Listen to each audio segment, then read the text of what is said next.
10 λέξεις που λένε οι Τούρκοι και είναι ελληνικές. Πρώτη, αναχτάρ, προέρχεται από το ρήμα ανοίγω και συγκεκριμένα από τη λέξη ανοιχτήρι. Δεύτερη, κουτού, είναι από τη λέξη κουτίον, δηλαδή το κουτί. Τρίτη, φενέρ, προέρχεται από το φανάριον και σίγουρα ξέρεις την περιοχή του Φαναρίου στην Κωνσταντινούπολη. Τέταρτη, φασούγε, προέρχεται από τα φασούγια. Πέμπτη, εφέντη, προέρχεται από τη λέξη αυθέντης που στα μεσαιωνικά ελληνικά σήμαινε αυτόν που έχει υψηλό κύρος. Έκτη, λιμάν, προέρχεται από τη λέξη λιμίν, δηλαδή το λιμάνι.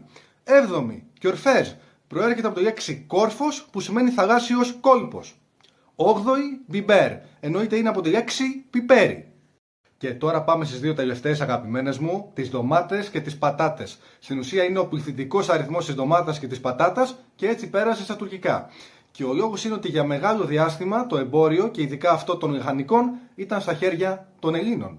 Σε ευχαριστώ που είδες το βίντεο. Αν σε ενδιαφέρει να κάνεις τουρκικά μαθήματα, μπορείς να επικοινωνήσεις μαζί μου. Επίσης, αν σου άρεσε το βίντεο, κάνε ένα like και subscribe και τα λέμε στο επόμενο βίντεο.